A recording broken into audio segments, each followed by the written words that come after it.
Assalamualaikum warahmatullahi wabarakatuh. Ketemu lagi sahabat Ikhwanul dengan saya Ikhwanul Iksan. Setelah kita bincang tentang Siak Serindrapura, sudah 2 episode menghadirkan narasumber terkait, tapi memang Siak tak ada habisnya. Jadi padahal sudah 2 episode, tapi masih saja banyak potensi-potensi lain yang belum tergali. Nah, pada hari ini para sahabat Ikhwanul semua, alhamdulillah kami sampai di kota Siak Serindrapura, dan pada saat ini kita berada, kalau melihat arah ke sana itu gedung Tangsi Belanda, Tangsi Mempura, bangunan yang dibangun sejak abad ke-18 itu masih kokoh sampai pada hari ini. Dan kalau di sini, ini lokasi yang tadinya barak, ini sekarang sudah menjadi bangunan yang mewah, megah. Bahkan kalau kita lihat sudah banyak dikunjungi oleh wisatawan dan sudah ada isinya, sudah bisa ada makanan, ada pakaian tradisional dan lain-lain. Nah, pada kesempatan hari ini saya menghadirkan, kebetulan hadir 2 orang narasumber, 2 orang muda yang luar biasa sekali. Yang pertama saya kenalkan, ladies first nih ya. Perkenalkan Kak Cindy Sandoval.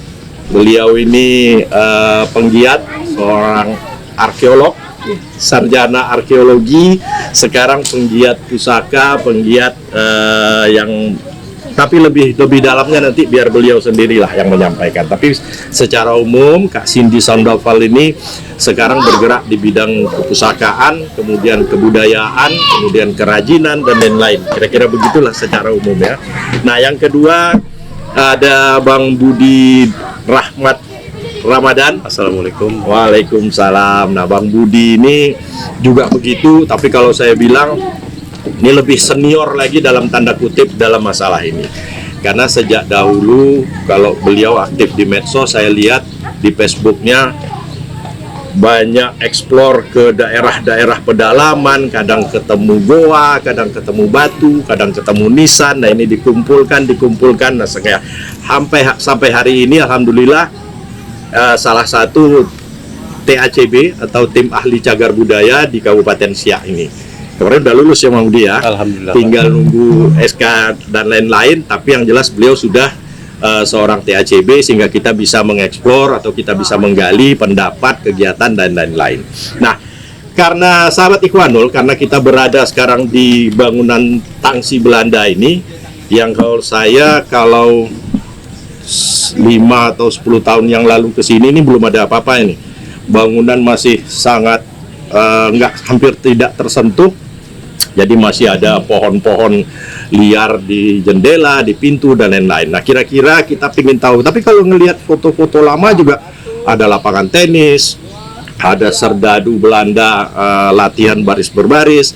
Kira-kira gimana nih? Bisa ceritakan sedikit nggak pada sesi pertama ini Bang Budi terkait bangunan Tangsi Belanda? Silakan Bang. Baik, assalamualaikum warahmatullahi wabarakatuh. Bapak Ibu, Cik Puan, sahabat Ikhwanul di mana saja berada.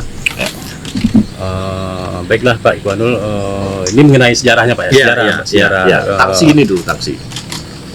Ya, zonasi kolonial di sini kan.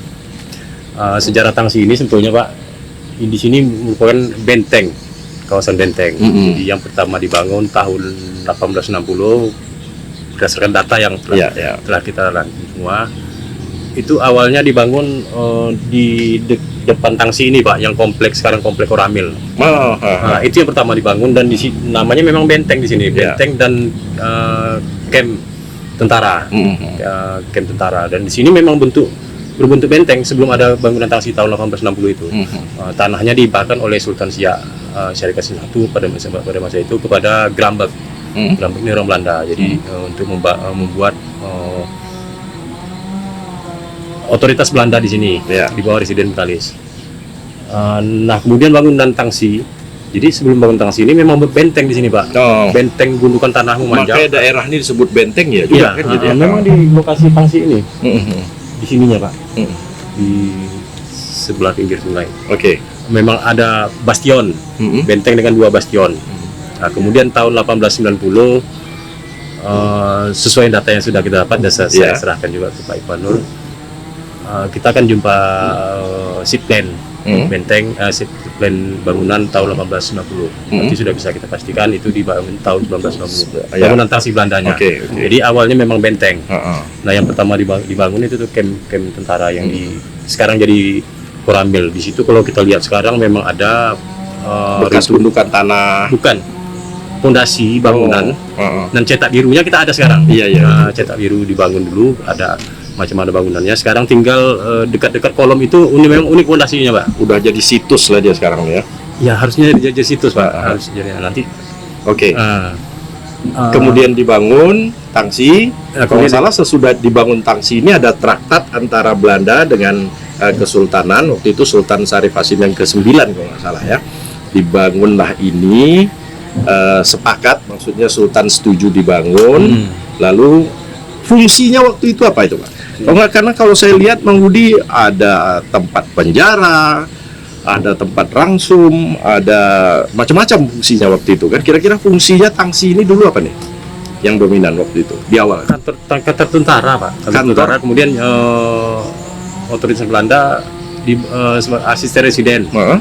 Berkantor di sini. Iya, berkantor di sini. Tapi ada penjara juga, penjara Ada anak-anak ya. Mungkin penjara ya memang sengaja disiapkan karena ini kan kantor barak militer juga. Iya, iya. Nah, mungkin dari tentara, mungkin kejahatan. Kemudian kayak gudang mesiu gitu ya. Iya, Nah, kalau gudang kita mesiu lihat ya ada jelas. gundukan di depan itu kan bekas gudang mesiu dulu katanya.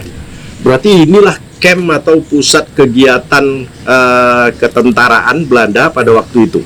Otoritas Belanda pada Otoritas Belanda pada waktu itu. Nah, sekarang kalau saya kembangkan, Bang Budi, Belanda bikin di sini, sedangkan kota Siak di seberang.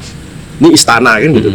Ini ada nggak korelasinya kira-kira? Atau ada pembagian? Atau gimana sejarahnya dulu nih? Kira-kira nih, Bang Budi. Jadi pasti ada, Pak.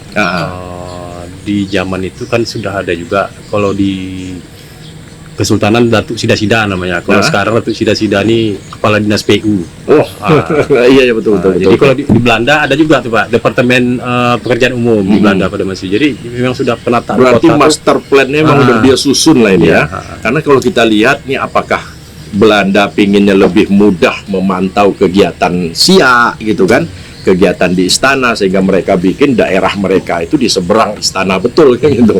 Pada saat ini kalau kita lihat memang bagus sekali, penataannya luar biasa ini kan gitu. Tapi waktu itu tentu ada alasan-alasan sehingga Belanda memilih lokasi ini kan kira-kira begitu. Kemudian tangsi ini ada nggak kaitannya dengan situs atau dengan lokasi lain ini, Pak? ada. Kemudian dikembangkan. Benteng ini kan dikembangkan Ya. tahun 1940 30-an, dikembangkan sampai ke benteng ini. Kan otoritas Belanda di sini. Oh, ini masuk Benteng Hulu nih ya? Iya, Benteng Hulu. Oke. Dulu Kampung Benteng namanya, Pak. Oh, Masih iya, satu, iya. masih satu kesatuan, satu wilayah. Jadi dikembangkan otoritas Belanda itu kan ada satu asisten residen, dua pejabat kontrol. Jadi yang rumah Iya. controller sama rumah apa satu lagi? Kantor. Landrat katanya. Landrat itu ya? Jadi, Oh, iya. Terus ada kantor pos juga pernah di situ. Semenjak ada kantor pos ini kan tangsi dibangun ini di awal-awal kapal uap masuk ke sini ya, revolusi industri. Revolusi. Jadi industri, kalau ya. kita lihat dari peta Siak keseluruhan, di sini di depan ada istana, balai adat, masjid sultan, ada makam dan lain-lain. Kemudian pusat kota Siak sendiri ada di bagian sana. Kita sekarang di seberang Sungai Siak. Di sini ada bangunan tangsi yang dahulunya benteng. Kemudian arah ke hilir ada landrat dan rumah controller itu. Sedangkan arah ke sini ada makam 4 datuk, 4 suku ini. Menurut saya barangkali nggak mungkin dulu ada spot by spot, ini pasti ada jalan penghubung atau ada yang menghubungkan gitu ya, karena nggak mungkin mereka juga dari dalam.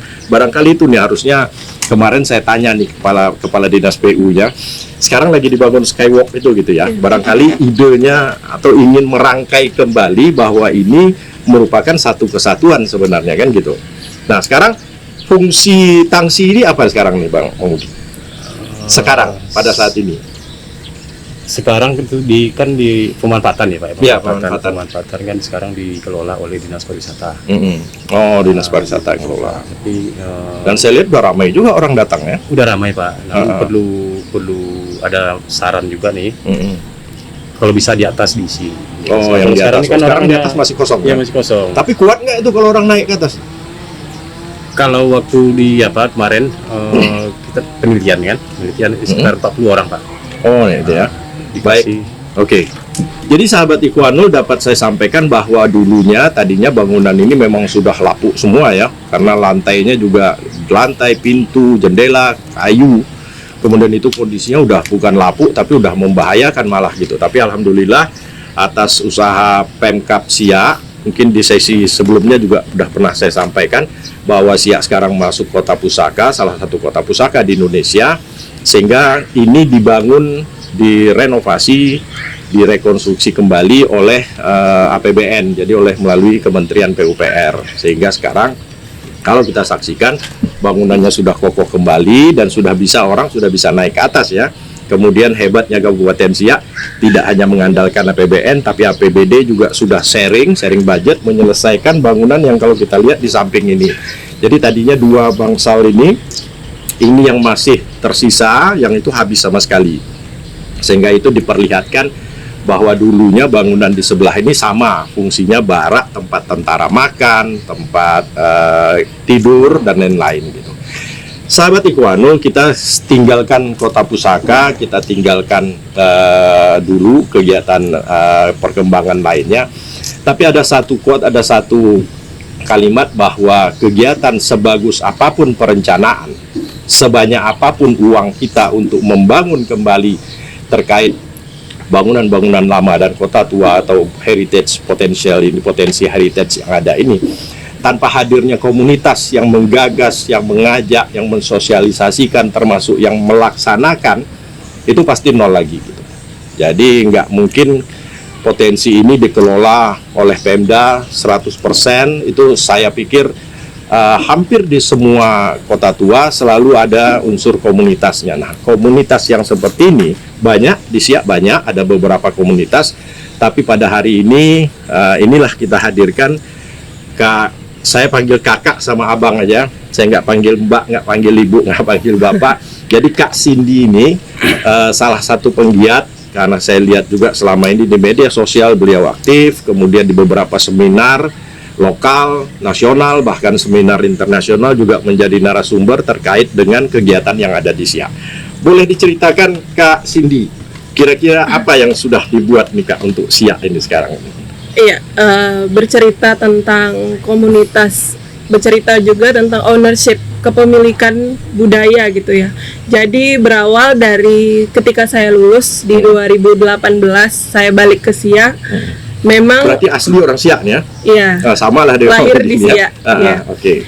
Nah, jadi kita tuh sebenarnya potensi SDM lokal tuh tidak kalah gitu. Tapi sekarang yang mau balik ke Siak tidak banyak gitu. Nah, ini salah satu kata kunci nih. Iya. Orang Siak tuh hebat-hebat. Iya. Orang Siak itu pintar-pintar. Tapi seberapa besar yang pingin pulang betul-betul ikut membangun kembali ini? Nah, ini yang dipertanyakan gitu ya. Oke. Iya. Salah satunya ya Kak Cindy inilah yang pulang nih. Karena kalau ditanya kerja dan gaji, saya sudah bekerja di Jogja dan gaji yang lumayan gitu.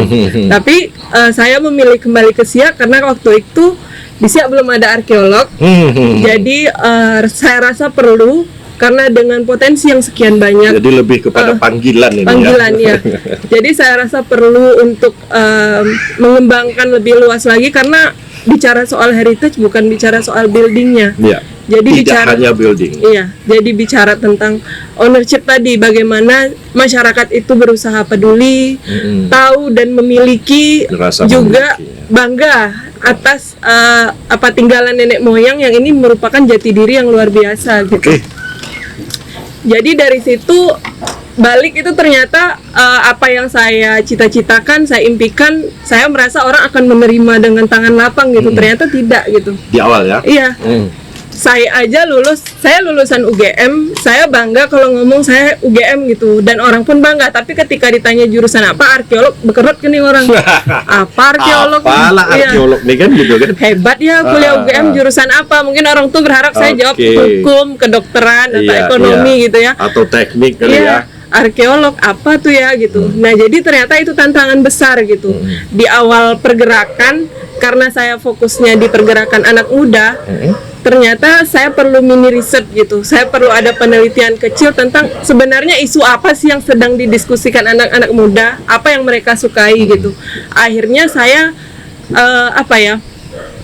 masuk ke semua komunitas, baik komunitas seni, fotografi, ada komunitas Itu sekitar tahun? perpustakaan di 2018. 2018, berarti 4 tahun yang lalu. Oke. Ya, 4 tahun yang lalu. Tapi saya berkomunitas dari tamat SMA. Iya, iya, iya. Nah, dulu kan belum arkeolog. Iya, Jadi iya. komunitas yang biasa saya suka itu fotografi, terus menari, seniman gitu kan. Jadi di awal saya rasa untuk mengajak orang secara langsung ngajak, ayo kita peduli heritage itu hal yang apa ya, sulit untuk diterima mereka gitu.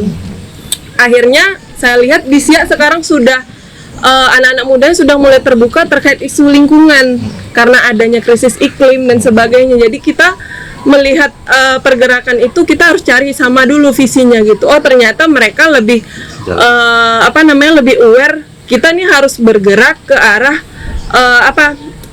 pelestarian lingkungan gitu bareng-bareng. Ternyata nyatanya juga untuk apa kita memanfaatkan heritage, kita mulai melestarikan heritage kalau lingkungan sendiri kacau, sungainya mulai tidak jernih lagi, mungkin ternyata itu adalah visi yang sama-sama mereka lihat gitu. Jadi berarti saya harus masuk dari sisi itu. Jadi saya tidak bisa kekeh dengan heritage saya, orang harus peduli dan saya menceritakan potensi sekian banyak. Sedangkan di pasar gitu. nih beda lagi nih kan gitu, ya. Oke. Jadi realitanya kan nggak sama nih. Akhirnya saya dengan teman-teman yang ada di Siak selalu bertukar pikiran, kita selalu cerita gitu. Kebetulan di Siak itu saya bilang selalu hebat, Pemdanya hebat gitu. Di satu sisi dia punya potensi besar heritage dan dia bisa menggait mitra-mitra baik dari nasional maupun internasional untuk peduli itu gitu. Tapi di sisi lain realitanya kita tuh punya masalah besar yang hampir dulu dari 2014 itu jadi momok gitu, kebakaran hutan. Nah ternyata itu jadi isu seksi di mana 57% tutupan lahan di Siak itu adalah gambut gitu. Nah gambut itu punya peminatan tersendiri di dunia internasional gitu. Jadi itu kan dua hal yang menarik menurut saya orang untuk ke Siak, karena gambut ini sebenarnya daratan purba yang itu juga terkait dengan kearifan lokal gitu. Ternyata itu tuh ada streamnya gitu. Jadi ada benang merahnya yang bisa kita tenun dan itu bisa selaras untuk sama-sama dilestarikan gitu. Jadi gambut ini dari satu sisi bisa dianggap ancaman ya. Tapi dari sisi lain sebenarnya juga hal yang harus dalam tanda kutip mungkin potensi atau yang bisa kita kembangkan gitu. Iya. Karena kalau kita lihat gambut ini kan juga, waduh, daerah gambut, nah itu udah berlaku aturan khusus lagi di sana kan gitu kan. Jadi bicara Siak itu banyak orang yang memikirkan gitu. Jadi kita memang harus blended gitu. Jadi harus berbaur dengan orang yang paham dengan isu itu. Bagaimana apa yang kita suarakan ini juga akhirnya tersuarakan oleh mereka, berarti kan kita memang harus sevisi dulu dengan mereka, masuk dengan pelan-pelan, nanti bareng-bareng tuh akhirnya kita juga sama-sama melestarikan akhirnya gitu. Baik, sahabat Ikhwanul, saya melihat satu hal barangkali yang menjadi catatan kita bersama, bahwa memang tidak mudah. Jadi mengajak kembali masyarakat yang selama ini mungkin sudah terlena dengan kehidupan keseharian, ya, terlena dalam tanda kutip, ada positif, ada negatifnya, mungkin terpasung dengan rutinitas sehari-hari, sehingga hal-hal yang seperti ini yang dianggap kecil ini terlupakan. Padahal potensi Siak itu luar biasa. Pusat kebudayaan Melayu itu mungkin salah satunya bisa disebut ada di Siak. Apakah itu tarian, musik, makanan tradisional yang sifatnya intangible itu lebih banyak sekali yang ada di Siak. Begitu juga dengan pakaian barangkali seperti tanjak yang saya pakai ini udah buatan di sini gitu ya, tenunnya gitu ya. Nah apalagi kalau cerita tentang bangunan dan situs-situs bersejarah lain. Dan Kak Cindy inilah orang yang juga termasuk salah satu yang mengajak kembali, mencoba merajut supaya bisa bersatu, dan alhamdulillah barangkali per hari ini sudah mulai kelihatan lah gitu ya. Padahal ya seperti saya bilang tadi jauh sebelum 2018 ya. Masih udah banyak. Saya tahu persis di Siak ini misalnya seperti Bang Budi ini banyak penggiat-penggiat, tapi cuman waktu itu masih perorangan lah. Tapi istilahnya apinya sudah ada Iya. waktu itu, sudah Dulu banyak jalan waktu itu. sendiri-sendiri, Nah, tujuannya itu sama dia. tapi Iya, nggak tapi- pernah bergandengan gitu. Iya. Nah itu dia. Di sekelas ini Pak akhirnya gitu. Ini belum bicara sekelas nih ya, Oh, masih bicara Iya, sampai benar-benar. situ. Kayaknya tantangan itu Tantangan memang besar. harus dijawab, tantangan itu harus dijawab, dan jangan sampai patah arang duluan gitu. Betul. Jangan sampai patah hati duluan.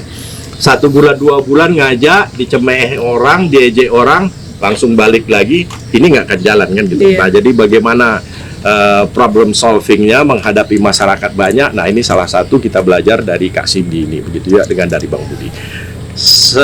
Oke, sampai tahap itu. Berikutnya apa yang nih Mbak? Termasuk yang sekelasnya apa nih sekarang? Kita Oke. berada di bangunan dikelola oleh Nah. sekelas ini sekelasnya apa nih?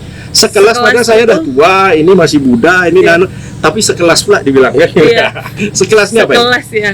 Jadi sebenarnya sekelas itu lahir di masa pandemi waktu itu. Oh. Jadi mungkin saya tarik balik sedikit.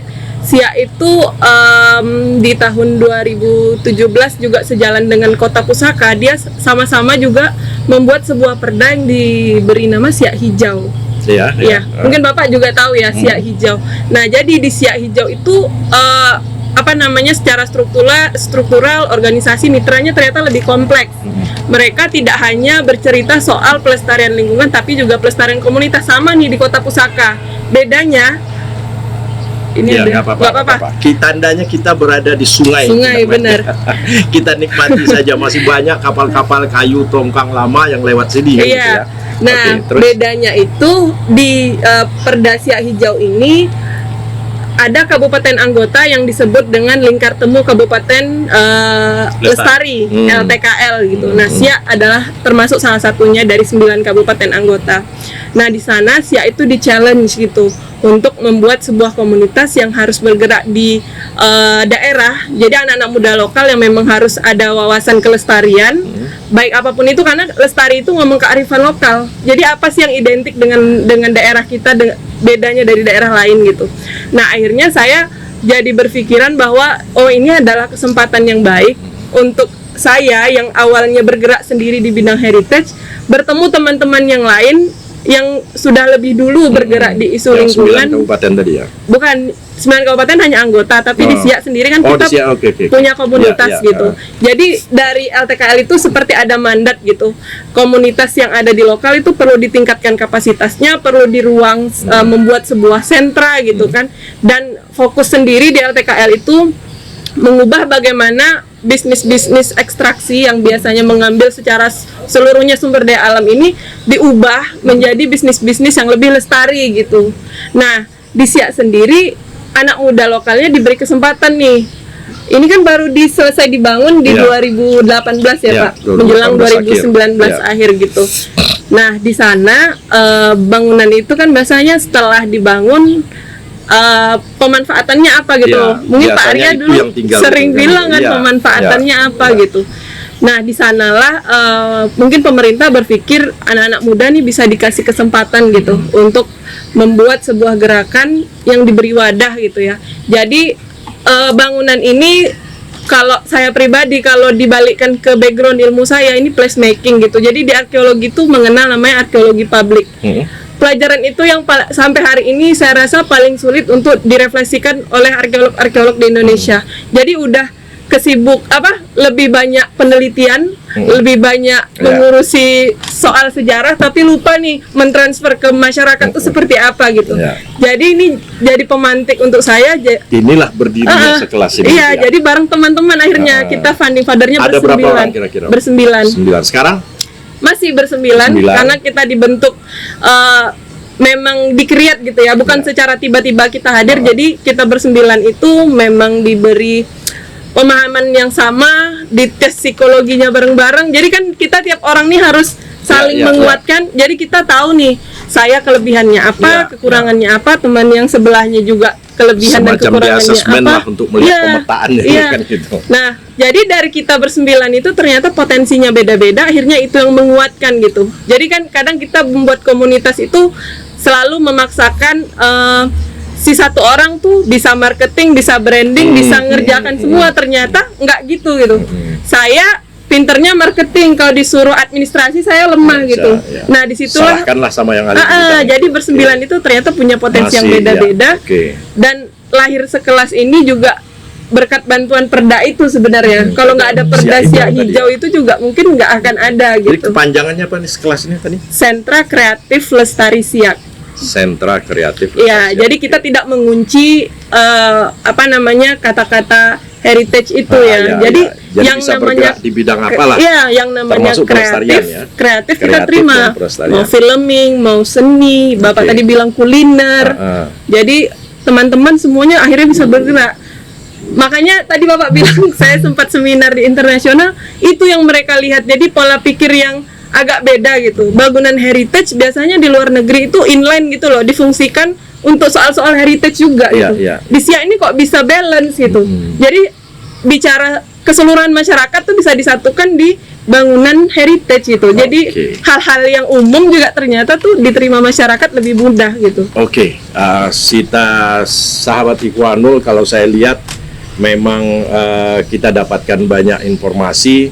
Kalau tadi tantangan bagaimana membuat di awal, mengajak, kemudian sesudah terbentuk. Nah, ini juga mereka sudah berhasil bagaimana mengcombine antara pemanfaatan bangunan heritage atau bangunan tua yang selama ini dalam tanda kutip selalu dimanfaatkan dengan fungsi yang sesuai atau fungsi yang sejalan, tapi beda dengan di Siak. Di sekelas ini kegiatan-kegiatan kalau saya lihat banyak anak-anak muda, termasuk mungkin pelestarian yang lain-lain gitu ya, ada makanan, ada apa kain Kerajinan, tenun, ada ya. kerajinan berbagai macam. Nah, ini kalau bisa mana-mana yang mau ke Siak jangan lupa mampir ke sekelas. Semua sudah mulai dijual di sini. Iya. Baik, sahabat Ikhwanul, kita sebentar. Kalau saya masih tertarik, saya juga lihat kebetulan tahu persis kayak Bang Budi ini juga aktif di medsos. Kalau kita lihat di Facebooknya hampir tiap minggu kali Bang Budi, saya melihat ada Bang Budi ini ada kadang anak SD, kadang anak SMP, kadang anak SMA. Kemudian udah ada pakai monitor menjelaskan. Itu kira-kira apa tuh Bang Budi? Bisa dijelaskan apa kegiatan Bang Budi yang seperti itu? Ya, saya juga kan berasal dari komunitas juga Pak ya. Jadi kemudian kebetulan ada program literasi di Dinas Perpustakaan. Kemudian mereka melihat ada istilahnya SDM yang mumpuni mungkin di situ. Ya, saya ya. dianggap cakap. Ya. Maka dipanggil lah. Saya menjadi narasumber di situ. Nah, apa yang kita ajarkan, macam mana kalau sekarang ini kan mudah kita mencari arsip-arsip, arsip-arsip sejarah. Ya, lebih Kita punya- terbuka lah sekarang. kita punya sejarah yang begitu besar, sejarah lokal yang begitu besar, potensi yang luar biasa yang harus dikembangkan. Bayangkan Bapak, bayangkan orang mau jadi profesor di Riau, itu mereka kadang-kadang makalahnya itu tentang sejarah Siak. Bayangkan Bapak. Alhamdulillah jadi profesor. Ya. Macam mana kita sendiri di sini Pak? Yang di sini nggak SD, bisa memanfaatkan itu kan gitu. Jadi di situ dari ide-ide kita juga kita mulai mengajukan kegiatan di instansi Ke pemerintah daerah ya. pemerintah daerah. Salah satunya di Dinas Arsip itu ya, kali ya. dinas arsip. Kita masuk ke kerannya Pak. Kerannya di mana ini, dan ini mempunyai dampaknya memang tidak bisa kita tidak instan Pak. Nanti kita akan tengok hasilnya 10 tahun yang akan datang. Oke, Bayangkan nanti anak SD dia akan bisa menulis sejarah di tempat dia Iya, sendiri iya, iya, dengan iya. data-data yang valid. Jadi kegiatan itu siswa SD atau SMP SMA ini datang, Ya, datang kemudian Bang Budi menjelaskan literasi tentang Siak itu. Sejauh ini tanggapan mereka kira-kira gimana, Bang? Ada nggak nampak bibit-bibit itu Ya, di situ? kita tujuan awalnya tentu itu memancing minat mereka, ya, Pak. ya. Jadi kalau tidak ada minat percuma juga kita ngajar. Ya. Jadi nanti mungkin di antara 10 paling mungkin ada 5, tapi lumayan lah Pak. Sejauh ini gimana, Bang? Sejauh ini Jadi kadang-kadang kan gini, Tidak. anak sekolah nih dibawa oleh guru, yuk kita ke situ, dia anggap dengar, dia anggap wisata, habis pulang habis kan gitu. Iya. Nah, sejauh ini yang kalau Bang Budi lihat ada nggak yang nyangkut pancing tuh Bang Budi? ada Pak, Oh, gitu. udah nampak dampaknya tuh, udah nampak. Jadi tidak hanya sebatas itu, kita kan macam mana setelah mereka mengikuti kelas 3 kali pertemuan, terus kita adakan cerdas cermat. Oh, ada semacam post test lah gitu ya. Nanti ada Mungkin kita suruh menulis. ya, nanti kita suruh menulis. Jadi tingkat keberhasilannya itu kita lihat dari situ nanti. Oke, berarti bukan acara atau kegiatan lepas, datang, acara, pulang, nggak gitu ya. Ya, Tapi ini ada pemantauan terus, ada pembinaan terus Kita lihat menerus. tingkat keberhasilannya sampai di mana. Kira-kira dari sebanyak itu memang harus dibina terus, berarti harus didampingi terus itu anak-anak seperti itu, Bang Budi, ya. Ya, sebetulnya tergantung minat mereka, Pak. Iyalah. Tergantung minat mereka, hobi mereka. Jadi anak-anak ini kan tak bisa juga kita paksakan. Iya, iya. Jadi memang itu seperti Tapi saya itu bilang. ada. Ada memang banyak Pak. Jadi kalau kita potensinya. lihat Tertarik. misalnya Kak Cindy ya, kita ke Jogja atau kita kemana, kadang anak-anak kecil tuh yang jadi semacam guide gitu. Misalnya kita ke Danau Toba, Iya. itu ada anak kecil datang, Pak, mau nggak diceritain tentang ini kan gitu. Kita nyangka ini anak-anak yang secara lepas pribadi, tapi ternyata mereka memang mendapatkan itu dulu, mungkin salah satunya di kelasnya Bang Budi tadi. Jadi udah bisa dilepas, mungkin di sini ada 1-2 orang, di sana ada 1-2 orang. Cuman ya jangan sampai mereka salah arah. Nanti malah berharap tip atau berharap nah. Enggak, kita kan Rusak memandangnya begini Pak. Perjalanan mereka masih jauh. Mm-mm. Nah, jadi nanti ada SMA. Habis SMA nanti mereka tinggal pilih. Kalau udah ada minatnya mereka tinggal pilih. Apakah filologi nanti, tak FKIP sejarah. Oke. Nah, kalau sudah kita kembangkan sejak dini, harapannya begitu. Oke. Arkeolog kayak nanti ikut Kak supaya Cindy. ada Kak Cindy ada ini ya. minatnya dulu kita pancing Pak. Oke. Kita punya kok semua. Mau jadi arkeolog kita punya nih. Iya. Dan Apa yang mau diteliti? sebetulnya termasuk beruntung kita di SIA ini, Pemkapnya sangat-sangat welcome dengan yang seperti itu. Ada yang disekolahkan, ada yang semacam beasiswa itu ada semua di sini kan gitu kan. Nah, sebenarnya tinggal kita aja lagi nih kan. Makanya alhamdulillah kita beruntung punya orang-orang muda seperti narasumber saya pada hari ini, sehingga mudah-mudahan saja ke depan ini SIA ini bisa lebih berkembang lagi lah. Kak Cindy, terakhir karena kita waktunya memang ini, kalau makanya saya selalu bilang kalau bicara tentang SIA ini 2 hari 2 malam tak putus-putus nih kan gitu. Ini baru satu, belum lagi istana, ada balai adat, ada masjid sultan, ada makam sultan, ada kolam hijau, ada landrat, ada controller, ada rumah Datuk 4 suku, itu banyak sekali Belum kan lagi gitu. kawasan penyangga ya Pak. Nah, ya itu Kota Pusaka makanya ada kawasan ini penyangga. baru di kawasan inti, di core-nya aja sudah seperti ini kan gitu. Tapi kesempatan ini kita masih di benteng ini. Nah, ke depan nih apa nih Kak Cindy, tantangan sekelas dalam menghadapi ini? Ini kan kita lihat nanti mungkin kita bisa lihat ke dalam, ada macam-macam yang sudah dibuat oleh sekelas ini. Tantangannya apa ke depan Kak Cindy? Iya, sebenarnya kan poin besarnya itu bagaimana si pelestarian tadi bermanfaat untuk kesejahteraan masyarakat dan bisa diukur gitu. Ya, Jadi ya. ngomong kesejahteraan kadang kita nggak pernah ngukur dampaknya tuh seperti apa gitu. Nah, fokus di sini kita adalah kesejahteraan itu diukur dari bagaimana dampak itu ramah sosial dan ramah lingkungan gitu. Oke. Nah, di tahun ini kita baru mulai menjadi wadah inkubator bisnis lokal lestari. Jadi lokal itu penting karena membuat kita berbeda gitu. Nah, di program ini yang kita beri nama Kubisa ini nanti akan melahirkan produk-produk lokal yang tentunya berasal dari komoditi lokal, kearifan lokal yang ada di sini, dibuat inovasi barunya menjadi sebuah produk yang layak jual gitu. Nah, akses pasarnya yang kita sediakan maksudnya dihubungkan oleh mitra-mitra yang sudah tergabung nih dalam LTKL, dengan Kota Pusaka, BTTI gitu. Mereka punya banyak mitra yang bisa menjadi akses pasar kita gitu. Nah, tahun ini kita sudah menggait 8 ide bisnis yang sampai hari ini masih dalam proses pendampingan dan akan terus hingga 1 tahun penuh gitu. Jadi ini menjadi tugas core-nya sekelas untuk menciptakan bisnis-bisnis lokal tapi lestari. Bagaimana juga menyelesaikan persoalan lingkungan, baik dari segi packagingnya, dari rantai pasoknya. Jadi bahan lokalnya itu di mana sih mereka dapat? Itu juga meningkatkan komoditi petaninya enggak gitu. Nah, pengukuran dampak itu yang sampai hari ini sekelas bersembilan ini mungkin kan orang mikir kok bisa gitu. Jadi kita secara peningkatan kapasitas SDM hampir tiap bulan kita diberikan oleh Lingkar Temu Kabupaten Lestari, dari BPPI juga selaku mentor ya jatuhnya. Karena mereka melihat SIA dari ditetapkan sebagai kota pusaka setelah adanya Perda SIA hijau, cukup bergerak luas dan punya dampak yang mulai signifikan Mulai gitu. kelihatan lah Iya. namanya. Dan ini bisa dibina, bisa ditingkatkan Bisa dibina. lagi, kira-kira Jadi gitu ya. anak-anak muda lokal nih yang mau balik ke daerahnya itu perlu sejahtera juga untuk dirinya gitu.